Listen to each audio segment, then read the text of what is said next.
25절에서 28절 말씀입니다. 제가 가진 성경으로는 신약 성경 34편에 있습니다.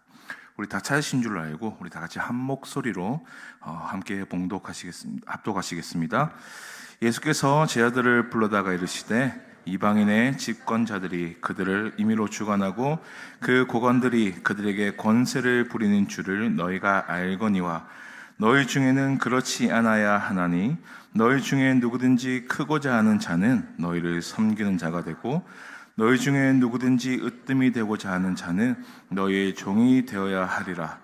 인자가 온 것은 섬김을 받으려 함이 아니라 도리어 섬기려 하고 자기 목숨을 많은 사람의 대속물로 주려 함이니라. 아멘.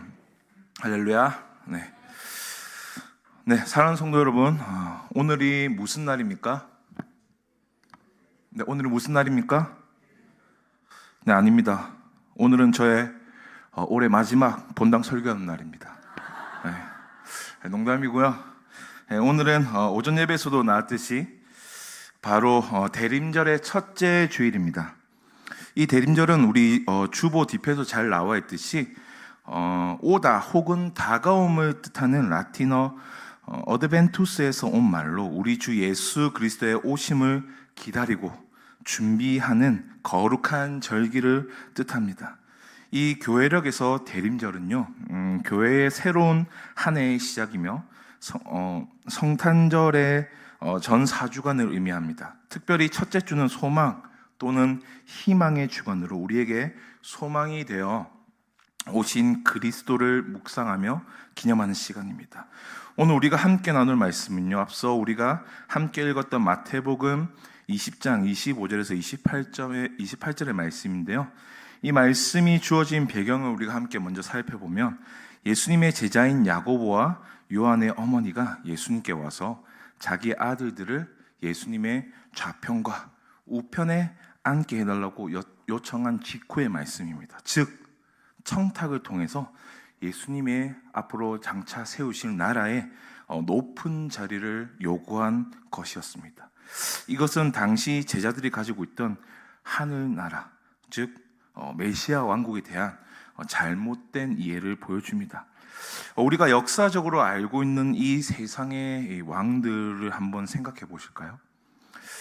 역사상 대부분의 왕들은 이 권력과 또 영광을 누리기 위해서 왕자를 지키기 위해서 올랐습니다. 이 바벨론의 느부갓네살 왕은 자신을 신처럼 경배하라며 자신의 모습을 본따 신상을 만들어 절하라고 명했고, 또한 로마의 황제들은 본격적으로 신의 아들이라 불리며 신격화되었고, 중세 유럽의 많은 왕들은 이 왕권 신수설을 내세워서 절대적인 권력을 행사했었습니다.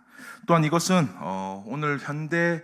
오늘 우리의 사회에서도 여전히 이어져 권력자들은 여전히 섬김을 받고 대접을 받고 특권을 누리는 것을 당연하게 여기십니다. 하지만 오늘 우리가 만나는 왕은 우리가 알고 지내던 이런 세상의 왕과는 전혀 다른 모습입니다. 우리의 왕이신 예수 그리스도는 섬김을 받으려 함이 아니라 도리어 섬기러 오신 왕인 것을 함께 보여줍니다. 오늘 말씀을 통해 우리의 진정한 왕이신 예수 그리스도께서 우리에게 보여주신 모습은 어떠한지 함께 나누길 원합니다.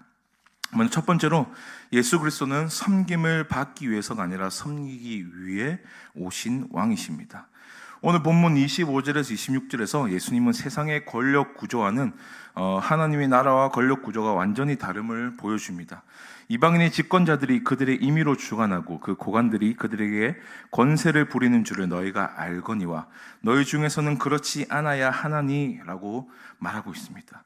이 당시 로마 제국의 정치 시스템은요, 아주 철저한 계급제였습니다. 황제가 맨 꼭대기 정점에 있고요. 그 밑으로 이제 원론, 의원, 그 밑에 이제 기사와 이제 귀족들, 그다음 평민, 그 밑으로 이제 노예에 이르기까지 엄격한 위계 질서가 존재했습니다. 상위 계급은 하위 계급을 지배하고 착취하는 것을 아주 당연하게 여겼습니다. 심지어 유대교의 종교 지도자들 또한 이러한 세속적인 권력 구조를 답습하고 있었습니다. 하지만 예수님은 너희 중에서는 그렇지 않아야 하나니라고 라며 단호하게 선언하셨습니다. 하나님의 나라에서는 이 세상의 논리가 통하지 않음을 강력하게 보여주셨습니다. 이 말씀은 단순히 예수님이 함께했던 제자들에게만 주신 말씀이 아니라 오늘 이 자리에 함께 모여있는 우리 모두를 향한 말씀입니다. 우리는 직장에서, 가정에서, 학교에서, 또한 교회에서 크고 싶어하고 또한 인정받고 싶어합니다. 이것은 인간의 자연스러운 욕구입니다. 문제는 그 욕구를 어떻게 채우느냐 하는 것입니다. 세상의 방법으로 채울 것인가, 아니면 하나님의 나라의 방법으로 채울 것인가. 요한복음 13장에서 예수님이 제자들의 발을 씻기신 사건을 기억하실 것입니다. 당시의 발 씻김은요, 당시에 가장 천한 노예가 하는 일이었습니다. 심지어 유대인 노예는 그 일을 담당하지 않았고 이방인 노예만 그 일을 담당했다고 합니다. 그만큼 천한 일이었기 때문이죠. 당시 사람들은 샌들을 신고 먼지투성이 길을 걸었기 때문에 발이 몹시 더러웠다고 합니다. 그래서 손님이 집에 오면 노예가 종이 먼저 손님의 발을 씻겨주는 그런 관례가 있었다고 합니다. 그런데 최후의 만찬이 있던 그날 밤에 아무도 서로가 다른 사람의 발을 씻겨주지 않아 했습니다. 제자들은 여전히 누가 더 잘났고 누가 더 크고 네가 더 잘했니 내가 더 잘했니 하며 논쟁에 빠져 있었기 때문입니다. 바로 그때 예수님이 일어나셔서 겉옷을 벗으시고 수건을 허리에 두르시고 대물을 담아 제자들의 발을 씻기기 시작하셨습니다. 만왕의 왕이신 예수님이 친히 무릎을 꿇고 제자들의 더러운 발을 씻기셨습니다. 마치 가장 천한 종이 하듯이 말이죠. 베드로가 주여 내 발을 절대로 씻지 못하시리이다 라고 말한 것을 우리가 어느 정도는 이해할 수 있다는 거죠. 그것은 그저 베드로가 겸손하거나 혹은 발냄새가 너무 심하게 날까봐 걱정되어서 그런 것이 아니었다는 거죠. 예수님은 내가 너를 씻기지 아니하면 내가 너와 상관이 없다라고 말씀하시며 베드로의 발을 결국 씻어 주셨다는 겁니다. 이것은 단순하게 발을 깨끗이 씻는다는 그 세족의 의미, 그 이상의 의미였기 때문입니다. 예수님의 전 생애와 사역이 바로 이런 섬김의 연속이었다는 것을 보여주는 상징적인 행위였음을 보여줍니다. 이것이 바로 섬김의 왕으로 오신 그리스도의 모습이었습니다. 그분은 높은 자리에서 명령하고 지시하는 왕이 아니라, 누리고 취하기만 하는 리더가 아니라 가장 낮은 자리에서 우리의 피로를 채워주시는 왕이셨던 것입니다. 이 빌립보서 2장 6절에서 8절을 보면 이렇게 말합니다. 그는 근본 하나님의 본체시나 하나님과 동등됨을 취할 것으로 여기지 아니하시고 오히려 자기를 비워 종의 형체를 가지사 사람들과 같이 되셨고 사람의 모양으로 나타나사 자기를 낮추시고 죽기까지 복종하셨으니 곧 십자가에 죽으심이라. 하나님이신 예수님이 인간이 되신 것 자체가 이미 섬김이었다는 겁니다. 하늘 영광의 보좌를 떠나 말구에 누이시며 공생애 동안 제자들과 함께 먹고 주무시며 가르치시고 그 모든 것들이 섬김의 행위였다는 겁니다. 근본 하나님의 본체시나 하나님과 동등됨을 취하지 아니하시고 자기를 낮추사 죽기까지 복종하신 것, 이 사실은 우리로 하여금 겸손과 섬김이 무엇인지 근본적으로 다시 한번 돌아보게 합니다. 진정한 위대함은 섬김에 있습니다. 가장 높은 자리는 가장 낮은 곳에서 섬기는 자리입니다. 마가복음 10장 45절에서는 본문과 거의 동일한 말씀을 전합니다. 인자가 온 것은 섬김을 받으려 함이 아니라 도리어 섬기려 하고 자기 목숨을 많은 사람의 대속물로 주려 함이니라. 이것은 예수님께서 제자들에게 반복적으로 강조하신 핵심 메시지를 보여줍니다. 제자들은 누가 크냐, 네가 더 잘났냐, 내가 더 낫다, 이런 문제들로 자주 다투었습니다. 하지만 예수님은 그때마다 이런 섬김의 원리를 가르치셨습니다. 이것이 하늘나라의 가치관이었고 우리에게 오신 진정한 왕이신 예수 그리스도께서 보이신 섬김의 모습이었습니다. 두 번째로 예수 그리스도는 자기 목숨을 많은 사람의 대속물로 주셨습니다. 오늘 본문 28절에서 예수님은 자기 목숨을 많은 사람의 대속물로 주려 함이니라 라고 말하고 있습니다. 여기서 대속물이라는 단어는요, 헬라어로 리트론이라는 단어인데요. 이것은 당시 이 노예를 해방시키기 위해서, 노예를 사기 위해서 지불하는 몸값 혹은 보석금을 의미합니다. 이 구약 시대의 이스라엘 백성들은 제사 제도를 통해서 자신의 죄의 문제를 해결했습니다. 이 구약 시대는 죄를 지으면 이 자신이 가지고 있는 혹은 가지지 않으면 이제 지불을 해서 재물을 사서 그 재물을 이제 떠서 하나님께 제사를 드리고 그 제사를 통해서 자기 죄를 이제 사함을 받았다는 거죠. 그 재물은 죄인을 대신해서 죽음을 당했습니다. 제가 이 말씀을 주면서 한번 곰곰이 생각해봤는데, 아마 제가 이 시대에 이스라엘에서 태어났다면 아마 저희 집은 제사를 드리다 파산 신청을 하지 않았나 라는 생각을 합니다. 아마 크게 웃지 못하는 분들은 저를 공감한다고 믿겠습니다. 하지만 또 신약성경 히브리서 10장 4절에서는 이렇게 말합니다. 황소와 염소의 피가 능히 죄를 없이 하지 못하리라. 예수님이 오시기 전 이 구약의 제사는 모두 그림자였습니다. 일시적이었습니다. 참된 제사는 예수 그리스도의 십자가의 희생이었죠. 또한 이것은 단순한 희생이 아니라 대속적 희생을 뜻했는데, 우리의 왕 되신 예수 그리스도께서 우리를 대신해 죽으심으로 우리가 받아야 할 모든 심판과 형벌과 죽음을 대신 받으셨다라는 겁니다. 그래서 이 대속이라는 개념은 우리 기독교 신앙의 핵심 개념입니다. 단순히 우리 곁에서 우리와 함께 고통을 받고 함께 슬픔을 받으시는 것이 아니라 우리를 대신해서 고통을 받으신다라는 겁니다. 예수님은 우리의 죄 때문에 고통을 받으실 필요가 없지만, 예수님은 죄가 없으시고 예수님은 의로우시기 때문에 전혀 죄의 값을 치를 필요가 없으시지만, 우리를 위해서, 우리를 대신해서 대속해 주셨다는 거죠. 베드로전서 2장 22절에서는 이렇게 말합니다. 그는 죄를 범하지 아니하시고 그 입에 거짓도 없으시며. 또한 요한복음 19장 4절은 빌라도도 이렇게 증언합니다. 나는 이 사람에게서 아무 죄도 찾지 못하노라.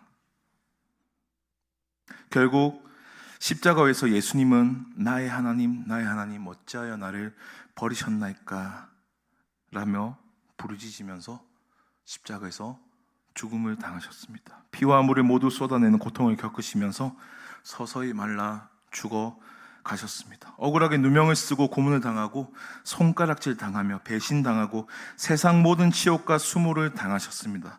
근데 왜 예수님은 이 모든 고난을 감수하셨을까요?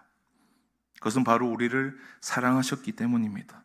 요한복음 3장 16절이 말하는 것처럼 하나님이 세상을 이처럼 사랑하사 독생자를 주셨으니 이는 그를 믿는 자마다 멸망하지 않고 영생을 얻게 하려 하심이라. 이것이 여러분 대속의 사랑입니다. 저와 여러분을 사랑하시기에 또한 아직도 수많은 영혼들을 사랑하시어 멸망치 않고 영생을 얻게 하기 위해서 그 낮고 낮은 자리로, 또한 낮디 낮은 모습으로 하나님과 동등됨을 취하지 않고 다 버리면서까지 우리를 사랑으로 섬기러 오셨다라는 것입니다. 로마서 5장 8절에서는 이렇게 선포합니다. 우리가 아직 죄인 되었을 때 그리스도께서 우리를 위하여 죽으심으로 하나님께서 우리에 대한 자기의 사랑을 확증하셨느니라. 제가 청년들한테 종종 이제 이야기하면서 이제 들려주는 말씀 성경 구절입니다. 이제 청년들이 저한테 이제 고민 상담이나 이제 신방이나 할 때 합니다. 제가 이런 걸 할 자격이 되는지 모르겠습니다. 제가 마음이 좀 그래서 제가 이걸 맡아도 될지, 제가 교회에 나와도 될지, 제가 예배 자리에 나와도 되는지, 제가 그럴 때마다 이 말씀을 알려줍니다. 우리가 착해서, 우리가 언제는 의로워서, 우리가 언제는 가치 있어서, 우리는 언제는 하나님께 잘 보여서 우리를 대신해서 죽으신 것이 아니라는 겁니다. 우리가 아직 죄인 되었을 때에, 하나님의 원수였을 때에 이미 그리스도께서는 우리를 위해 죽으셨다는 겁니다. 오늘날 우리가 살고 있는 이 시대는요, 개인주의가 아주 팽배한 시대입니다. 각자 자신의 이익과 성공만을 추구합니다. 내가 왜 손해를 봐야 하는가? 내가 왜 희생해야 되는가? 왜 나만 해야 하는가? 라는 질문이 당연하게 여겨집니다. 하지만 우리의 왕 되신 예수님께서는 자신의 생명까지도 우리를 위해 내어주시면서 우리에게 말씀하십니다. 우리도 작은 것부터 시작할 수 있습니다. 우리의 가족을 위해, 친구를 위해, 동료를 위해, 동력자를 위해, 옆 성도들을 위해, 이웃을 위해 자신의 시간과 에너지를 내어주는 것, 나 자신의 유익보다 다른 사람의 유익을 먼저 생각하는 것, 이것이 바로 예수님이 우리에게 보여주신 대속적 사랑을 실천하는 것임을 믿으시길 바랍니다. 마지막 세 번째로, 예수 그리스도는 우리를 섬기는 자로 불러주셨습니다. 본문 26절에서 27절을 보시면 예수님은 제자들에게 새로운 가치관을 제시합니다.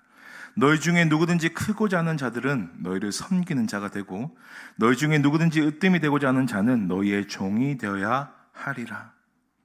이것은 단순히 권면이나 좋은 말이나 충고가 아니라 하나님 나라 백성이 가져야 할 필수적 가치관을 제시해 주셨습니다. 예수님은 위대해지고 싶은 마음 자체를 부정하지 않으셨습니다. 오히려 그 위대함을 어떻게 추구해야 하는지 그 방법을, 온전한 방식을 가르쳐 주셨다는 거죠. 진정한 위대함은 섬김이 있다는 겁니다. 이 으뜸이 되고자 하는 이 표현은요, 헬라 언어로 프로토스라는 표현인데요, 첫 번째 혹은 최고를 뜻합니다. 예수님은 이 최고가 되고 싶어하는 인간의 자연스러운 욕구를 부정하지 않으시고 그 최고의 자리가 어떤 자리인지 새롭게 정의해 주셨습니다.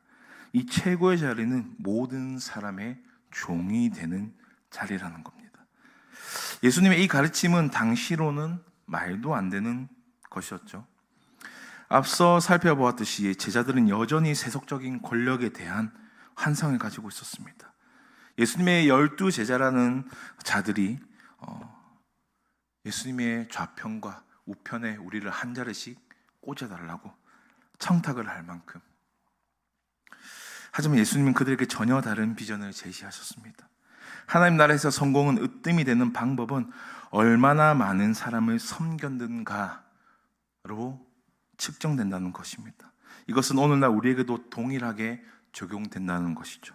이 현대 사회에서 성공의 기준은요, 대부분 이 개인적 성취에 맞춰져 있습니다. 얼마나 많은 돈을 벌었는가, 얼마나 높은 지에 올랐는가, 얼마나 좋은 직장을 다니는가, 얼마나 많은 명예를 얻었는가, 이런 것들이 우리 성공의 척도가 됩니다. 대학 입시에서도, 취업 과정에서도, 승진 경쟁에서도 이러한 가치관이 먼저 우선시됩니다. 심지어 교회 안에서도 이런 세속적 가치관이 스며들어 있다라는 거죠. 누가 더 큰 교회를 다니는가, 누가 더 헌금을 많이 하는가, 누가 더 높은 직분을 가지고 있는가, 이런 잘못된 비교들이 일어나기도 합니다. 하지만 예수님이 제시하신 이 성공의 기준은요, 정반대를 말하고 있습니다. 마가복음 9장 35절에서 예수님은 누구든지 첫째가 되고자 하면 무사람의 끝이 되며 무사람을 섬기는 자가 되어야 하리라 라고 말씀하십니다. 첫째가 되는 길은 끝이 되는 것이고, 높아지는 길은 낮아지는 길이라는 거죠. 또한 갈라디아서 5장 13절에서도 형제들아, 너희가 자유를 위하여 부르심을 받았으나 그러나 그 자유로 육체의 기회를 삼지 말고 오직 사랑으로 서로 종노릇하라 라고 권면합니다. 이 그리스도 안에서 얻은 자유는 자기 중심적으로 살기 위한 것이 아니라 더 깊이 사랑하고, 더 섬기고, 더 배려하고, 그러기 위한 것이라는 거죠. 자유는 특권이 아니라 책임이며 권리가 아니라 사명인 것을 오늘 성경 말씀에서는 우리에게 보여주고 있습니다. 이 성경을 보면 초대교회의 역사를 말해주는데요, 이러한 섬김의 정신이 초대교회를 성장시켰습니다. 이 로마 제국에 역병이 돌았을 때 대부분의 사람들은 병자들을 버리고 도망쳤지만 그리스도인들은 끝까지 남아 병자들을 돌보았습니다. 그 결과 많은 그리스도인들도 함께 병에 걸려 순교했습니다. 목숨을 잃었죠. 하지만 결국 그들의 섬김은, 그들이 남긴 복음의 씨앗은 싹을 틔어 수많은 사람들이 예수님을 믿게 만들었고, 그 복음의 능력이 결국 로마 제국을 기독교 제국으로 만들었다는 겁니다. 이 섬김은 가장 강력한 복음 전파의 방법이라는 겁니다. 아마 다들 아시겠지만 저희 청년국은 매달 넷째 주마다 이 마리아 전도에서 저녁 식사를 섬겨주어서 식탁 교제를 하고 있습니다. 저번 주는 무려 수제 돈가스를 먹었습니다. 매우 맛있었습니다. 앞서 우리 찬양 인도한 우리 성민 형제는 돈가스를 3장이나 먹었습니다. 3장 맞죠? 네, 너무 맛있었다고 한 장 더 먹을까 말까 고민하더라고요. 네, 근데 그만큼 맛있었습니다. 그래서 제가 이것을 저희 어머니에게 자랑을 좀 했습니다. 저희 어머니가 다니는 교회는 이런 거 없거든요. 네, 그랬더니 너무 귀하다면서, 그 섬김이 너무 아름답다면서 저보고 네가 정말 복 받았다라며 갑자기 감사 헌금을 하라고, 하나님께 감사해라는 말로 저를 격려하시더라고요. 이런 작으면 작다라고 할 수 있는 이런 섬김의 모습이 하나님의 사랑을 증거하고 복음의 능력이 되지 않겠습니까? 오늘날 우리가 이 직장에서, 학교에서, 가정에서, 교회에서 우리가 있는 그 어떤 모습으로 살아가야 하는지 분명하게 보여준다는 겁니다. 우리 그리스도인과 그리스도인의 정체성은 섬기는 사람입니다. 이것이 바로 섬김의 왕이신 예수 그리스도를 따르는 그리스도인의 삶의 방식인 것입니다. 이 그리스도인의 섬김은 또한 선택적이지 않습니다. 이 선한 사마리아의 비유를 아시죠? 이 나한테 좋은 사람에게만, 나를 좋아해주는 사람에게만, 나에게 도움이 되고 나에게 유익이 되는 사람에게만 하는 것이 아닙니다. 세상은 그런 우리를 보며 어리석고 미련하다고 때론 손가락질 할지도 모릅니다. 하지만 기억해야 할 것은 우리의 왕 되신 예수님도 손가락질 당했다라는 겁니다. 제가 좋아하는 찬양 중에 어두운 날 다 지나고라는 찬양의 가사 중에 이런 가사가 있습니다. 우리 가는 이 길 세상이 미련하다 해도 우리는 주가 보여주신 그 한 소망이 있으니 어둠의 조각조차 그곳에 발들이지 못해 당신의 나라에 우리 영원히 거하네. 우리는 주님을 바라보며 살아가면 됩니다. 주님을 따라가면 됩니다. 비록 그 길이 세상이 볼 때는 미련하다고 손가락질 당하더라도 우리는 우리의 소망 되시는 주님을 바라볼 때 어둠의 조각조차 발들이지 못하는 그 영원한 하나님의 나라에 거하게 될 줄을 믿으시길 바랍니다. 더욱이 섬김 자체가 이미 우리에게는 허락된 하나님의 특별한 축복인 것입니다. 사도행전 20장 35절에서 예수님께서는 우리에게 이렇게 말씀하십니다. 주는 것이 받는 것보다 복이 있다. 섬기는 자는 섬김을 받는 자보다 더 큰 기쁨을 경험합니다. 다른 사람의 피로를 채워줄 때, 그들의 눈물을 닦아줄 때, 그들의 짐을 함께 질 때 우리는 그리스도의 사랑을 경험하고 하나님의 임재를 느끼게 됩니다. 이것이야말로 세상이 줄 수 없는 영원한 하나님의 사랑과 축복임을 믿으시길 바랍니다. 사는 우리 대구 난강교회 성도 여러분들, 오늘 우리는 섬김의 왕으로 오신 예수 그리스도의 모습을 함께 살펴보았습니다. 그분은 섬김을 받기 위해서가 아니라 섬기기 위해 오셨고 자신의 목숨을 대속물로 내어주셨으며 우리를 섬기는 자로 불러주셨습니다. 이제 오늘부터 시작되는 이 4주간 대림절을 보내며 우리가 어떤 자세로 살아가야 할지 분명해졌습니다. 우리는 단순히 그리스도의 재림을 기다리는 그런 수동적 존재가 아니라 그분의 섬김을 본받아 적극적으로 섬기는 삶을 살아가야 하는 그리스도인 것입니다.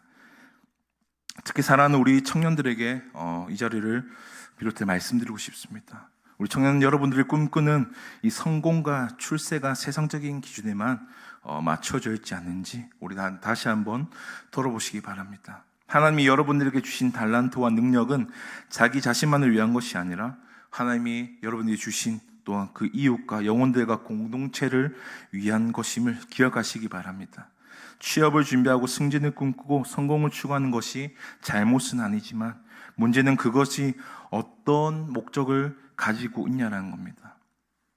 자기 자신을 위한 것인지 아니면 하나님을 위한 것인지. 현대사에서는 청년들에게 능력 있는 사람, 성공한 사람이 되려고 합니다. 그러나 하나님은 우리에게 섬기는 사람, 사랑하는 사람이 되라고 부르십니다. 세상은 우리에게 얼마나 많이 가졌냐를 묻지만 하나님은 얼마나 많이 나누었냐를 물으십니다. 세상은 우리에게 얼마나 많은 사람이 너를 섬기냐, 너를 따르냐라고 물어보지만 하나님은 네가 얼마나 많은 사람을 섬겼느냐라고 물어보십니다. 대림절 첫째 주인 오늘 우리 모두가 섬김의 왕이신 예수 그리스도를 우리 마음에 모셔드리기를 소망합니다. 그분이 보여주신 이 섬김의 본을 따라 이 땅에서 하나님의 나라의 가치를 실현하며 살아가는 우리 복된 대구 남강교회 모든 성도님들과 청년